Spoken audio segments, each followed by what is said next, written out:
Улсын их хурл 2010 онд 32 дугаар тогтоолоор төрөөс төмөр замын тээврийн талаар баримтлах бодлогыг баталсан байдаг. Тус тогтоолд Монгол улсад шинээр баригдах төмөр замыг 3 үе шаттайгаар нийт 6600 гаруй км урттай барихаар заажээ. Тэр дундаа эхний үе шатанд баригдах 1100 орчим км төмөр замын хэсэгт 5 толгоогоос зүүн баян чиглэлийн төмөр замын суур бүтцийг барьж байгуулахаар тусгасан байдаг. Харин засгийн газар төмөр замын суур бүтцийг барих, ашиглах, шилжүүлэх концессийг Монголын төмөр зам төрийн өмчит хувьцаат компанид 2013 онд олгосон байдаг.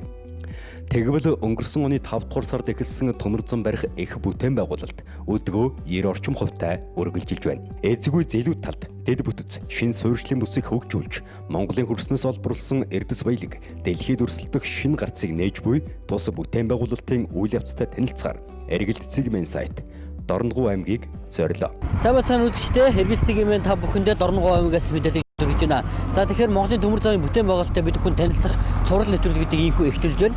Эхний дугаар та бүхэндээ төмөр замын нүдэнд харагдах буюу хиймэл байгууламжийн талаар танилцуулах болно. Төмөр замын ажил маш олон дараалал, зохион байгуулалттай явагдана. Тухайлбал доод бүтц буюу балласт тавих, дэд бүтц буюу төмөр зам угсрах, эрчим хүч шилэн кабель холбох, мөн хиймэл байгууламж байгуулах зэрэг үндсэн хэсгээс бүрддэг. Зам гүүрийн зураг гаргана гэдэг хамгийн хэцүү ажил байдаг бөгөөд энэ чиглэлээр мэрэгсэн инженер манай улсад ганцхан байдаг гин. Эзэмшсэн мэрэгчлэр эх орныхоо бүтээн байгуулалтанд хувь нэмрээ оруулж буй тэрээр ийхүү ярьлаа. За намайг Эрхэн баярын тод гэдэг. Би одоо 5 толгой зүүн баянгийн одоо гүүрийн автор байна. Би 2011 онд сургууль төгссөн. Одоо Америкт тэгээ хурж ирээд бас TC-г бас төгссөн. Одоо энэ чинь эзгүй хэр байж хат гүүр барина гэж бид нар гарсан. Тэг чи энэ чинь замч байхгүй юу ч байхгүй. Бид нар ингээд явж явах чинь би чинь геолог, геодезийн бүхэл бүтэн бага дагуулаа ийшээ явж байгаа шүү дээ. Тэгэл энэ за энэ чи хүний хөрсөн дээр одоо 20 м өрөмд. Тэгээд тэдэн метрийн зайтай дахиад өрөмд. Тэгээ би геологийнхэнд болохоор бас зөндөө даалгавар өгж байгаа л доо. Энэ доор цэвдэг байна уу, гүй юу гэдэг даалгавар бүгдийг өгнө.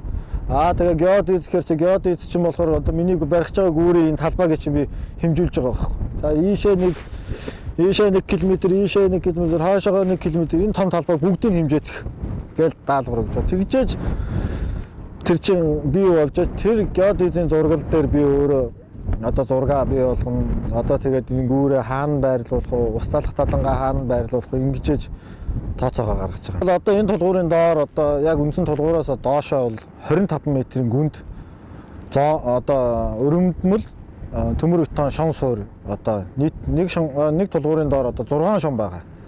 Тэгээд 6 шонгийн чинь ердөөсөө хуваарлах хавтан буюу хуваарлах хавтангаар нөгөөдгөө чинь дээр нь бас метр 50-тэй цутгаж өгөөд төмөр бетон цутгаж өгөөд тэгээд тулгуур дэшээ босч өгдөг. Ус зайлуулах хол, мал амтны гарц гарам, даацын гүр зэрэг нь хиймэл байгууламжид багтдаг байна. Та бидний харж буй зүүн баян 5 толгой чиглэлийн төмөр зам нийтдээ 27 гүр, 594 ус зайлуулах хол, мал амтны гарц гармаас бүрдэнэ. Монгол хүн Монголынхоо нутаг дэвсгэр дээр дэлхийн хэмжээний бүтээн байгуулалт хийж буй хэмээн бахархан ажиллах төмөр замчдад амрах зав гэж үгүй. Цемент арматурын төмөр зэрэгээс эхлээд тус бүтээн байгуулалтанд орж буй материалын дээлэнхийг эх орондоо үйлдвэрлэж байгаа нь бахархалтай. Аргал хулан давхиж 5 хушуу мал бэлдсэн амар амгалан тал өдгөө автомашин сүлжилдэж бүтээн байгуулалт өрнсөн олонний хөлийн газар болжээ. Монголын төмөр зам төрийн өмчит хувьцаат компани тус төсөлд захиалагч, хянагчаар ажиллаж байгаа бөгөөд дэлхийн боловсрол эзэмшсэн залуучуудаар бага бүрдүүлсэн байна. Одоо энэний доор бол 6 шон суурь ажил 6 шон суур байгаа гэж хэлсэн шүү дээ. Тэр нь болохоор доошоо 22 м уртаа зутгаж байгаа. Тэрийг болохоор зургуулангийн нэг доор өргөмтөж болохгүй. Үүнийхээ дараа бетоны шинжилгээ үйлслээсээ гарч ирээд зөвшөөрөгсөн бетоныг нор цутгадаг. Түүнийхээ ар дээрээс бэхжилтэй онгоо хараад тэгээд дээрээс нь арматуруудаа зангитаад энэ бол үе шатны хяналт болгон ажил болгон хяналттай явдаг. Энэ завсрын толгууруулаа босгосны ар дээр ригэлгээд орж ирж байгаа. Тэр дээр харагдж байгаа дөрвөлжин жижигхэн болоод тэр бетон. Эдгээр нь болохоор дамнаруудаа тавих суурь. Яг одоо энэ гүүрийн ингээд төвшин болгонд нэг шугамд байх ёстой. Тэгээд захын толгуурынхаа ар ан дээр орж ирээд дамнаруугаа тавиад тэгсний ар дээрээс гүүрийн ажил ерөнхийдөө зэгсрэг шатанд орно. Одоо энэ бидний харж байгаа бол захын толгуур тэрний цааталтайгаа болохоор завсрын толгоор. За төмөр замын гүүр, авто замын гүүр энэ хоёр бол тис хоёр ондоо зүйл.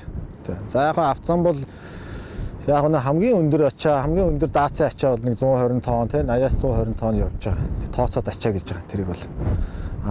Төмөр замын гүүр болохоор бол тооцоод ачаа бол ердөөсө 340 тонн. 340 тонн гэдэг чинь одоо авто замын гүүрээс одоо тооцоод ачаагаас бараг 3-4 дахин илүү байгаа байхгүй.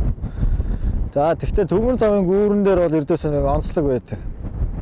Онцлог нь тэгэхээр нэг богоонч өөрөө нэг нийт 4 тэнхлэгтэй.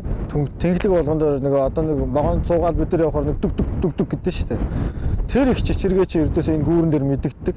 Тэгээ ердөөсөө тэр нэг богоонч ойролцоогоор нэг 120-оос 150 чиргүүл ширж байгаа шүү дээ. 150 чиргүүл гэдэг нэг чиргүүл дээр 4 тэнхлэг байна гэдэг чинь 4 тэнхлэгийг 150-аар үржилтэй. Тэгэхээр хэр их чичиргээ ердөөсөө ганц удаа явхад тэр гүүрэн дээр мэдэгдэх үү гэдэг. Тэр их чичиргээ чи ер нь бол нэг 110,000 гэж ярьдгүй саяар яригддаг байхгүй чичиргээ. Тэр одоо хэдэн саяын давтамжтай тэр чичиргээг л одоо энэ гүүр одоо хүлээж авах өрн чадвартай байх л тийм л тооцоо хийж байгаа байхгүй. 417 км төмөр замыг монголчууд одоо бараг л яг үнэндээ бол нэг жилийн дотор л барьчлаа шүү дээ ердөөсөө. Гүүртээ юутэй итэнд барьчлаа. Ерөнхийдөө бол энэ зам бол маш ашигтай. Хамгийн ашигтай зам. Одоо цаашаа ингээ баруун урт мурт ингээ бүр ашигтай болно. Одоо жишээлбэл бидний 1072 хувьцаа чи энэ шүү дээ. Одоо энэ бий болсон. Энэ гүүр бидний бас өмч шүү дээ. Бидний тэгээ одоо энэ гүүр чи нүүрс бид нар одоо өнгөрсөн жил их чи 5-7 зөвхөн машинаар нүүрс зөөгөл 1.2 их 80 төгрөгийн ашиг, цэвэр ашиг олж явахад одоо энэ төмөр замаараа зөөгөөд ирэхээр улсын төсөвд орох мөнгө ч хэд дахин илүү болно шүү дээ. Монгол улсын төмөр замын сүлжээг стратегийн орд газрууд болон томоохон төслүүдтэй холбосноор уул уурхайн бүтээгдэхүүнийг олон улсын зах зээлд гаргах, аж үйлдвэрийн парк байгуулж нэмэн өртөг шингэсэн эцсийн бүтээгдэхүүн үйлдвэрлэж экспортлох боломж бүрдэх юм. Тухайлбал 5 тулхан ордын коксжих нүүрс болон тараасын дагуу байгалийн баялагийг одоо байгаа дотоодын төмөр замын сүлжээгээр дамжуулан хятадын төмөр замын сүлжээгээр тээвэрлэх, цаашлаад далайн бомбтуудад хүргэх боломж нэгдэнэ. Нийтдээ үндэсний яг одоо төсөл дээр ажилласан компани хэм бол 97 компани ажиллаж байгаа. Газар шорооны ажил дээр 54. Бусад судалгаа зөвлөгөөлжлөгээ гэх мэт ийм ажлууд дээр нийтдээ ингээд нийлээд 97 компани ажиллаж байна. Анх хэсэн цагаасаа эхлээд яг зөвхөн дотоодын инженер, дотоодын мэрэгчлэн, дотоодын нөөц болцоогоо ашиглаж эхэлсэн төмөр зам байж байгаа. 2019 оны 5 сарын 24-нд нээлттэй хийсэн. Нээлттэй хийсэн цагаасаа эхлээд зөвхөн дотоодын компаниуд ажиллаж байгаа. Ийм төсөл байж байгаа. За төмөр замыг танилцуулах юм бол үндсэндээ бол төмөр зам өөрөө бол үндсэн 3 хэсгээс бүрддэг. Төмөр замын доод үтс, дээд үтс, хиймэл байгууламж гэдэг. За энэ төмөр зам баригдсанаар бол угаасаа 5 толгой орчмын бүлэг орд, наадалтай, хармагтай, тэгээд цагаан сувраг гэх мэт ийм 37 орчим орд байна. Яг манай энэ 5 толгой зүүн баян чиглэлийн төмөр замын тараасан дагуу. Энэ 37 бүлэг ордын одоо эдийн засгийн үн хэмжээ нэмэгдэнэ. Буцаад тээвэрлэлтийн асуудал, логистикийн асуудал шийдэхтэйгээр уурхай бол тэргүй угаасаа эдийн засгийн үн хэмжээ асар үлэм жижигээр нэмэгддэг. Монгол компаниудын хувьд бол ажлын бүтээн сайтай бүгдээрээ энэ төслийн ард гарыг гэсэн нэг зорилготой. Ерөнхийдөө хяналтын захиалагч нь гүйцэтгэгч нар бүгдээрээ нэг зорилготой болохоор харьцангуй гайгүй сайн ажиллаж байгаа. Одоо энэ 27 гүүр маань 14 гүүрийн туслан компани хийж байгаа. Нэг хамгийн дээдл нь нэг компани 3 гүүртэй. 2-3 компаниуд нийлж түншлэл болж орсон. Дангаараа урт гүүр авсан компаниуд ч гэсэн байгаа. За энэ гүүрэн дээр ихэд л одоогийн байдлаар туслах ажилчдыг 40-оос 50. Тэгээ цаана нь кемп, инженер, машин механизм, жолооч, засварч гэдэг 80-90 хүн бол байгаа. Тэгээ энэ төсөлд хэрэгжснээр бол яг энэ өвчний улмаас байсан хямралыг бол ер нь дийлэх хүмүүсийг ажиллаар авч ажилтан хийж ажиллаар ер нь бол таслаагүй. Харьцангуй үр өгөөчтэй төсөл гэж бодож байгаа. Эдийн засгийн хувьд их хүчрэх гүрнүүд бол хоёр хөршөөс хараад бус байж нэг зах зээлээс хамаарсан хамаарлыг бууруулах зорилготой төслийн хүү амжилттай хэрэгжиж байна. Хэдэн зууны турш онгон зэлүүд орчсон Монголын их талыг хэрсэн төмөр замын бүтээн байгуулалтыг шүүмжлэх хүн цөөнгүй байдаг бол Монголын баялаг дэлхийд өрсөлдөх боломжийг бүрдүүлж, далаад гарцтай орон болж, олон улсын зах зээлд бүтээгдэхүүн нийлүүлэх маш том нүүдэл хэмээн хүлээн зөвшөөрөх иргэд түүнээс ч олон байлаа. Одоо улсад ажлын байртай болж манай аймаг өмнөгөө дорнот руу ингээд холбогдож байгаад бас төлөв ажлын байр ихсэж байгаад төлөв баяртай байна. Энэ нутагт одоо ингээд өмнөгөөс дорногоо руу зам маш хүнд байдалтай байдаг байхад төмөр замаар одоо ингээд маш хурдан шуурхай үйлчлэх тийм юутай болсон. Бид нар бол бас баяртай байна. Бүтээн байгуулалтынханд өндөр амжилт хүсье. За Самар нутгийн бүтээн байгуулалтад яг энэ сайхан юм орж ирж байгаа гэж хөвдө боддог. Яг энэ ард иргэд энэ юунд одоо хийж байгаа нэг л болж өрөө үлч.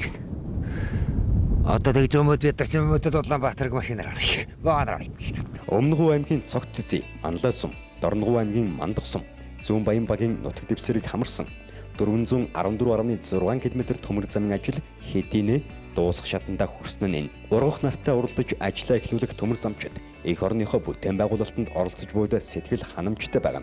Тэдний үг хэл үйл хөдлөлөөс илхэн. Бид энэ удаагийн дугаартаа Дорны Цэнхэр говоос өмнөний Шаргал говыг зорьсон төмөр замын ердөө нэгэн хэсгийг танилцууллаа.